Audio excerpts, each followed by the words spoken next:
नमस्कार, स्वागत करती हूँ आप सभी का। आप देख रहे हैं भारत 24। मैं हूँ आपके साथ पूर्णिमा मिश्रा और वक्त है 4 के वार का, जिसमें सबसे पहले खबर मध्य प्रदेश के उज्जैन से होगी। 12 साल की मासूम के साथ बर्बरता की घटना, जिसके बाद अब पुलिस लगातार सबूत जुटाने में लगी हुई है, तो मामले पर सियासत भी भरपूर है।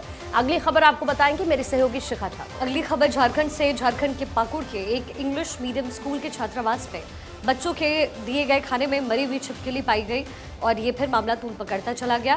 खाने के बाद 100 से अधिक बच्चे इस वक्त बीमार हो गए हैं। पूरी डिटेल आगे अगली खबर के लिए पूजा का रुख करते हैं। और देखिए, 28 विपक्षी दलों ने मिलकर इंडिया नाम से गठबंधन तो बनाया, लेकिन इस गठबंधन में आए दिन रार नजर आती है। ताजा मामला पंजाब का है। पंजाब में 8 साल पुराने ड्रग्स तस्करी के मामले में पुलिस ने कांग्रेस के विधायक सुखपाल सिंह खैरा को गिरफ्तार किया। सुखपाल खैरा की गिरफ्तारी के बाद से ही कांग्रेस भड़क गई है। डिटेल्स आगे आपको दूंगी, लेकिन अगली खबर आपको बताएंगी महिमा सिंह खबर। अगली बड़ी खबर होगी बिहार से जुड़ी हुई। बिहार में मनोज झा की संसद में सुनाई कविता पर हंगामा मच चुका है। सांसद मनोज झा की कविता के बाद से बिहार की राजनीति में शुरू हुई ठाकुर बनाम ब्राह्मण की सियासत अब खत्म होती नजर नहीं आ रही। पूरा मामला आपको बताएंगे विस्तार से, लेकिन सबसे पहले सबसे बड़ी खबर आपको पूर्णिमा मिश्रा बताएंगी।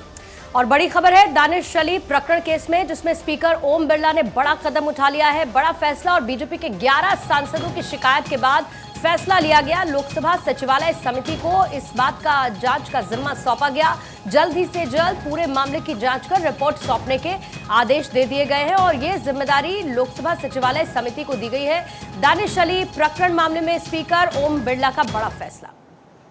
ये क्या है, समाज को खड़ा होना पड़ेगा। आप बीजेपी समाज खराब कर रही है, सिर्फ नफरत फैला करके लोगों के को असली इशू से डाइवर्ट कर रही है। और मध्य प्रदेश की ये घटना कहां चला गया हमारा समाज। वो जो वीडियो आ रहा है, वो बच्ची जिसके साथ बलात्कार हुआ है, क्या वो निर्वस्त्र बेचारी घर घर घूम रही है, वो सड़क पे कोई उसको मतलब गले लगाने को तैयार नहीं, कोई उस पर कपड़ा डालने। दानिश अली प्रकरण मामले में ओम बिरला की तरफ से बड़ा फैसला लिया गया है। जब बीजेपी के 11 सांसदों ने शिकायत की, उसके बाद ओम बिरला ने यह फैसला लेते हुए जो सचिवालय समिति है उसको जांच का जिम्मा सौंप दिया है। ये समिति अपनी रिपोर्ट तैयार करते हुए स्पीकर को दाखिल करेगी। लोकसभा सचिवालय समिति जांच इस मामले में करने वाली है। जो बयान आपने सुना, उसके बाद ही बीजेपी के सांसदों की तरफ से शिकायत दर्ज करवाई गई। 11 बीजेपी के मेंबर्स जिन्होंने शिकायत दर्ज की स्टेटमेंट के बाद, और अब इस मामले में जांच आगे बढ़ाई जाएगी। लोकसभा सचिवालय समिति की तरफ से रिपोर्ट तैयार होगी और इसके साथ ही इस पर सियासत खूब हुई। रिएक्शंस बीजेपी की तरफ से जो आए वो इस वक्त आपके सामने है। और इसके साथ ही जैसे ही ओम बिरला की तरफ से एक बड़ा फैसला लिया गया, जांच सौंपी गई, बीजेपी के तमाम नेताओं की तरफ से रिएक्शंस आए। ओम बिरला का धन्यवाद अदा करते हुए 11 ऐसे सांसद जिन्होंने शिकायत की थी, और अब इस मामले में जांच पूरी होने के बाद मामले की रिपोर्ट ओम बिरला को सौंपी जाएगी, लोकसभा अध्यक्ष को सौंपी जाएगी। इसी बीच मध्य प्रदेश से बड़ी खबर। मध्य प्रदेश के उज्जैन में 12 साल की मासूम के साथ बर्बरता की गई। घटना के बाद अब पुलिस लगातार सबूत जुटाने में लगी है। वही पुलिस के मुताबिक बच्ची सतना की रहने वाली है। मासूम 4 दिन पहले ही लापता हुई और उसके दादा ने जैतवाड़ा थाने में अपहरण का केस भी दर्ज करवाया। इधर मामले में पुलिस ने सीसीटीवी फुटेज के आधार पर 5 ऑटो ड्राइवर्स को हिरासत में लिया है और उनसे लगातार पूछताछ की जा रही है। पुलिस का कहना है कि जल्द ही पूरे घटनाक्रम में बड़ा खुलासा होगा। 25 सितंबर को वडनगर रोड स्थित दांडी आश्रम के नजदीक 12 साल की बच्ची मिली। इसके बाद पुलिस ने उसे अस्पताल में भर्ती करवाया था।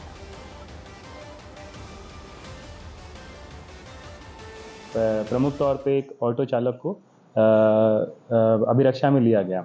उससे जब पूछताछ हुई, पूछताछ में कुछ महत्वपूर्ण तथ्य सामने आए, जिसमें प्रमुख तौर पे जो बैक सीट है उसमें कुछ ब्लड स्टेन्स पाए गए। और पूछताछ के दौरान उसने बताया कि घटना दिनांक को, घटना समय पे वो जो फरियादिया है या जो बच्ची है उसके साथ वो था। इसके बाद भी बाकी भी उसको बैक ट्रैक हम लोगों ने किया और अभी तक की जानकारी में ये पता लग गया है कि बच्ची कहाँ की है, और बच्ची सतना की है और वहाँ पे एक कायमी थी जो कम्युनिकेट की गई है। इसमें जो उसकी गुम होने की तारीख है वो घटना से सिर्फ 1 दिन पहले की है। तो इसमें जो लगभग टेक्निकल और जो परिस्थितिजन्य साक्ष्य हैं सब एकत्रित हो गए हैं और जल्दी इसमें बाकी खुलासे भी किए जाएंगे।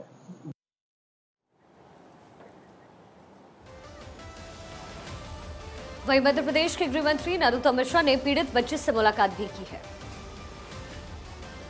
स्वास्थ्य उसका स्थिर है, ठीक है, पूरे इलाज की चिंता की जा रही है, इलाज चल भी रहा है। उज्जैन की प्रतीत नहीं हो रही है वो बच्ची बाहर की प्रतीत हो रही है, क्योंकि वो ठीक तरह से बता नहीं पा रही है अभी, इसलिए काउंसलर लगाए गए हैं, चाइल्ड स्पेशलिस्ट लगाए गए हैं कि वो ठीक तरह से जवाब दे दें।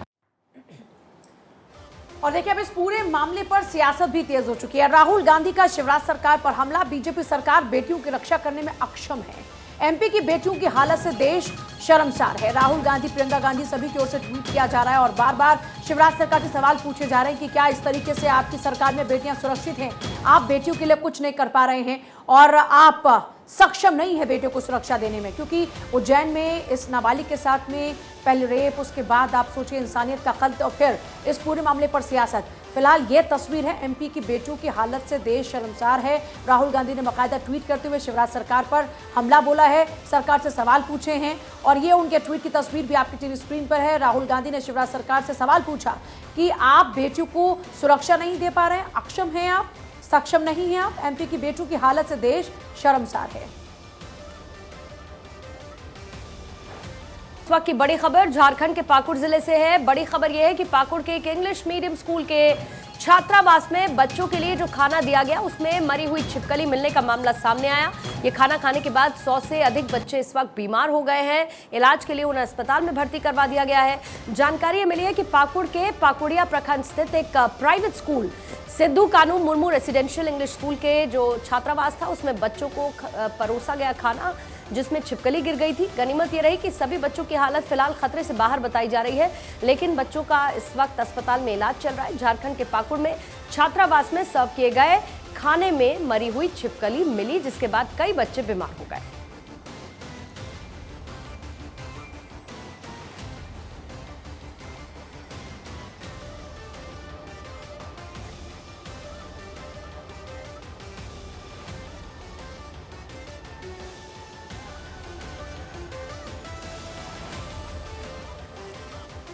इस वक्त एक और बड़ी खबर मिल रही है। गिरफ्तारी के बाद सुखपाल खेरा ने पंजाब के सीएम भगवंत मान पर एक गंभीर आरोप लगाया है।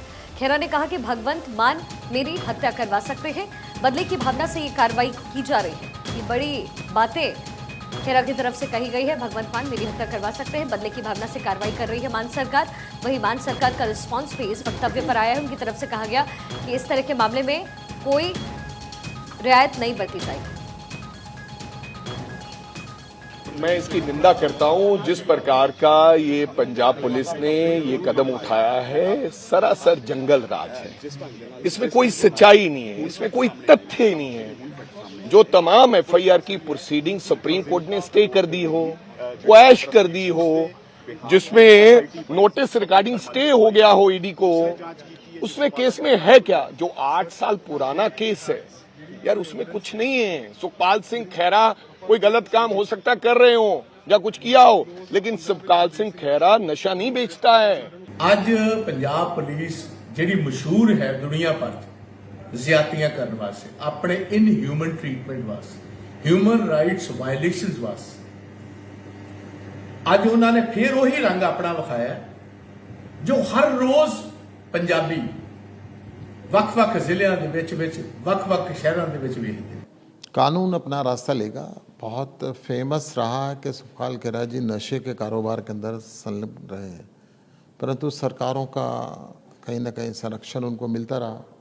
अब उचित न्यायिक जांच होगी और न्यायिक जांच के अंदर जो भी सामने आएगा कानून अपना रास्ता लेगा। पहले वो जेल जा चुके हैं, उनकी सुप्रीम कोर्ट से बेल हुई है। अभी एक एसआईटी इन्वेस्टिगेशन कर रही थी और उसकी इन्वेस्टिगेशन की जो रिपोर्ट है उसके मुताबिक कार्रवाई हो रही है। The law is taking its course और जो मान गवर्नमेंट है it has zero tolerance for any kind of corruption and particularly drugs and all this. तो उसकी जीरो टॉलरेंस है। तो जो उनका वो ऑलरेडी केस चल रहा है जो कांग्रेस गवर्नमेंट में ही हुआ था और बीजेपी गवर्नमेंट में हुआ था और पहले वो अरेस्ट हो चुके हैं और जो जमानत के ऊपर है। जो एसआईटी उसकी रिपोर्ट आई है उसके मुताबिक कार्रवाई हो रही है। ये जो सिर्फ टॉवल आपस में दिखाई पड़ रही है इनकी, आगाज़ से पहले अंजाम जो का हश्र दिखाई पड़ रहा है। जब रात है इतनी मतवाली तो सुबह का आलम क्या होगा। जब आगाज़ इनका ऐसा है तो अंजाम क्या होगा। अभी ये जो फील्ड के फिसड्डी फिक्सिंग की कबड्डी में लगे थे वो भी फेल हो गया। और देखिए, नोएडा इंटरनेशनल एयरपोर्ट को अब अंतर्राष्ट्रीय पहचान मिल गई है। इंटरनेशनल एयर ट्रांसपोर्ट एसोसिएशन यानी कि IATA ने एयरपोर्ट को DXN कोड दे दिया है। इस कोड के जरिए नोएडा एयरपोर्ट को यूनिक आइडेंटिटी मिलेगी। एयरपोर्ट का संचालन शुरू होने से पहले यह कोड एक्टिव हो जाएगा और ये यूनिक कोड नोएडा एयरपोर्ट की ग्लोबल आइडेंटिटी को क्रिएट करेगा और यात्री एविएशन पेशेवर को किसी भी भ्रम और गलतियों से बचाने, गंतव्य की सटीक पहचान में इस कोड की अहम भूमिका रहने वाली है।